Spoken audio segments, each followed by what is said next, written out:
चिरां जिल्ला बिजनीनि सिङाव थानाय फसलाबारि गोजौआरि गेजेर फरायसालियाव 5थि राष्ट्रीय फसलमा हाबाफारिनि गेजेरजों बर' बाजार आईसीडीएस प्रजेक्ट फसलाबारि सार्कल आंगनाबारि आरो हेल्पारसा जथायै फरायसाफोरनो मोजां फिथाइ सामथाइ गोथां जाग्रा मैगं-थाइगं दिन्थिफुंनायनि गेजेरजों मोजां जाग्रा आदार बाहायनाय फेग्रा मुवा बाहायनाय उन्दै बैसोआव हाबा जानाय आरो मानसि लांखारनाय गासै बिथिंफोरखौ लानानै सांग्रांथि हाबाफारि लानाय जादों। मख'जाथावदि बे हाबाफारियावनो बाहागो लानो हायो बल्लामगुरि देहा फाहामसालिनि medical officer doctor Ranoj Kumar Brahma, block community manager Debajyoti Deka, Rita Saha, स्राय औवारी, फसलाबारि दैमालु गोजौ फरायसालिनि गाहाय फोरोंगिरि रबेनगोरा बसुमतारी, फसलाबारि गेजेर फरायसालिनि गाहाय फोरोंगिरि सायाराम मुसाहारि, लोगो फोरोंगिरि ललित बसुमतारी आरो फरायसुला फरायसुलि बिथांमोनहा।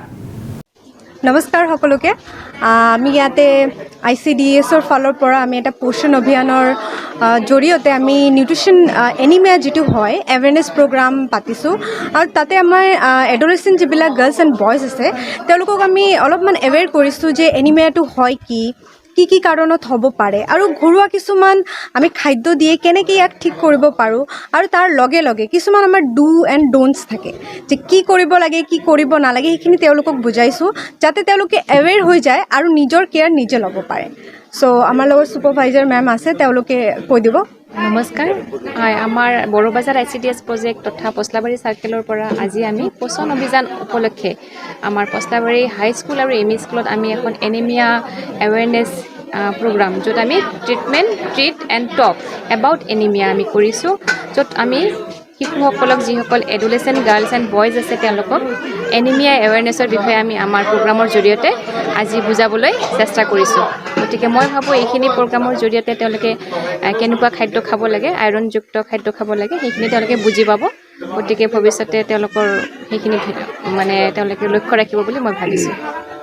दिनै सेप्टेम्बर दाननि 13 अक्ट' बेवहाय बल्लामगुरि मेडिकेल साब सेन्टारनिफ्राय आरो लोगोसे बर' बाजार आईसीडीएस प्रजेक्टनि सिङाव थानाय फसलाबारि सार्केल फसलाबारि सार्केलनि आईसीडीएस वार्कारफोर बिथांमोनहा जोंनि फसलाबारि एमई आरो हाई स्कुलनि फरायसालि लांगोनायाव मोनसे गिदिरथार हाबाफारि लानानै बिथांमोनहा नुजाथिफैदों आरो बे हाबाफारिनि गेजेरजों बिथांमोनहा साफ्रोमबो फरायसाफोरनो माखासे बोसोन होबाय मा फिथाइ सामथाइ मैगं थाइगंखौ जायोब्ला भिटामिन मोननो हायो, बबे फिथाइ सामथाइयाव बबे मैगं थाइगंआव A vitamin, B vitamin, C vitamin थायो बेफोरनि बागै सार डक्टरमोनहा गोबाङैनो फरायसाफोरनो खिन्थाबाय आरो बेफोरनिफ्राय बारग'नोब्ला साफ्रोमबो फरायसाफ्रानो बै गोग्गो आदार फिथाइ सामथाइ बेबायदिनो गोथां मैगं थाइगंखौ जायोब्लानो गोबां भिटामिनखौ मोननो हायो होननानै सार आरो मेडाममोनहा बुंथिबाय। बेनिफ्राय फरायसाफोरा सोलोंनानै लानो हाबाय होननानै आं मिजिंथिदोङो। बेबायदिनो गोबां फिथाइ सामथाइ आरो मैगं थाइगं गोथां मैगं थाइगंफोरखौ जोंनि गामि ओनसोलावनो गोबां सानि न'खरावनो जोङो मोनफ्लायबाय थायो। बांसिन मैगं थाइगं फिथाइ सामथाइखौनो जोङो बायनाङा। जेरै जों नुबाय जोंनो खिन्थाफैनायनि मादाव आपेलफोरखौल' जों बायनांगौ जायो, बेनि अनगायै न'खरफ्रोमबोनि न'आवनो फिथाइ सामथाइ गोथां मैगं थाइगंफोरखौ जोङो मोनफ्लायबाय थायो। बेफोरनिफ्रायनो थोजासे बिबांनि भिटामिन मोननो हायो आरो देहाफोरखौ गोग्गो आरो गोख्रों आरो राफोद लाखिनो हायो ओरै होननानै सार आरो मेडाममोनहा दिनै बेवहाय गिदिरथार हाबाफारि लानानै फरायसाफोरनो फोरोंफैदों आरो माखासे मैगं थाइगं गोथां बिदिनो फिथाइ सामथाइफोरखौबो बिथांमोना दिन्थिफुंसालि हिसाबै दिन्थिफैदों आरो बेबायदिनो फरायसाफोरनोबो जाहोनाय आरो फोरोंगिरि सार आरो मेडाममोननोबो जाहोदों आरो बेनि अनगायैबो उन्दै बैसोआव हाबा जानाय आरो बेनि अनगायैबो बिथांमोना बुंबावदों हौवासायानो जा एबा हिन्जावसायानो जा उन्दै बैसोआव हाबा जानायखौ बिथांमोनहा आयेननि समाजनि बेरेखा होननानै बिथांमोनहा फोरमायदों। नंगौ थारैनो जाय हौवासा एबा हिन्जावफ्रा बैसो जायालासिनो हाबा जायोब्ला बै हौवासा एबा हिन्जावसाफोरनि फरायनाय बेलायाव फरायनाया आद्रा थायो, सोलोंनाया आद्रा थायो, बेबायदिनो हाबा हुखाबो रोंस्लाबा जायो।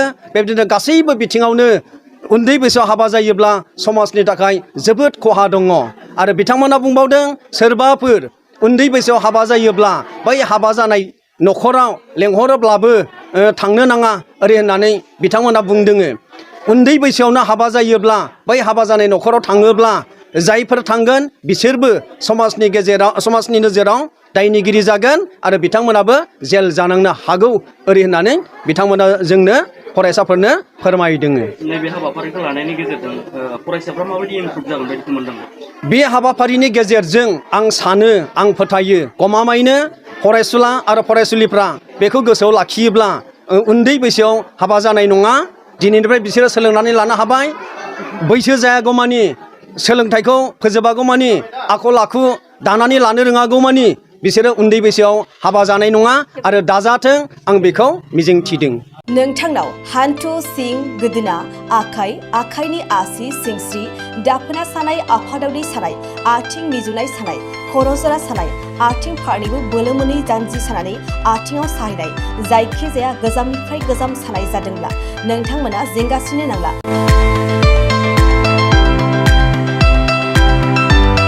नोंथांमोननि थाखाय खम बेसेनावनो लाबोदों फिल नेचार जइन्ट फेन वेल। बे थाव मालिसखौ फुनोब्लानो नोंथांनि गासै सानाय जेंनाया खारगोन। अब्ला मानोथो गोबाव खालामखो? अर्डार आरो गोबां मोनथिनो थाखाय नैबे जानबुं नङाव फन खालाम 9974030738।